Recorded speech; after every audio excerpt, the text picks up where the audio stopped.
চলেন ভাই, ইসলামী সত্য একটা গল্প শুনে আসি, যা আপনাদের অনেক ভালো লাগবে।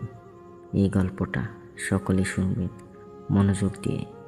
ঘটনাটা এমন, আপনারা তো সকলেই জানেন যে ট্রেনে স্টেশনে অনেক লোকজন, অনেক মানুষ থাকে, এটা তো জানেনই। তখন একটা লোক বলে যে এত মানুষ, এত মানুষ মানে একটার উপরে একটা ধাক্কা খায়।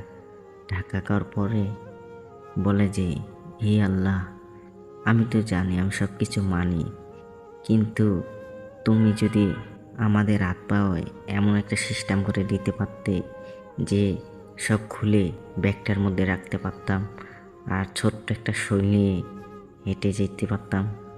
তখন সেই লোকটার কিছু ভাবে না, ট্রেনের ভিতরে ঢুকলো, ঢুকে একটা ছোট্ট একটা জায়গা পাইলো, সেখানে সে ব্যাগটা রাখা মাথা দিয়ে ঘুমিয়ে পড়েছিল। তখন সে হঠাৎ ঘুমের থেকে জেগে যায়, জেগে দেখে ব্যাগটা নাই।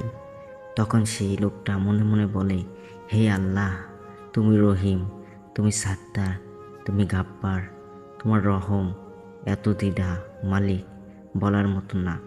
তখন যদি সেই লোকটা তার হাত পাও খুললে যদি সে ব্যাগটার ভিতরে রাখতো, তখন যদি সেই ব্যাগটা চুরি হয়ে যেত, কি হতো বিষয়টা ভেবে দেখছেন?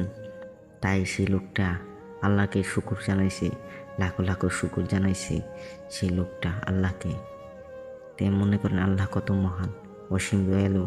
তাই সকলে 5 ওয়াক্ত নামাজ পড়বেন, সেই উপরওয়ালাকে ডাকবেন। আর যদি আমাদের ইসলামী গল্পটা ভালো লেগে থাকে, সাবস্ক্রাইব করে দেবেন, পাশে থাকবেন।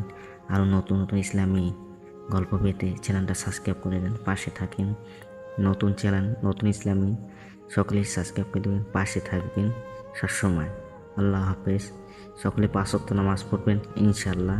ভালো থাকবেন, সুস্থ থাকবেন। নামাজ পড়বেন তো কমেন্ট বক্সে সকলে জানায় যাবেন। সকলে ভালো থাকবেন, সুস্থ থাকবেন। আসসালামু আলাইকুম রহমতুল্লাহি ওয়া বারাকাতুহু।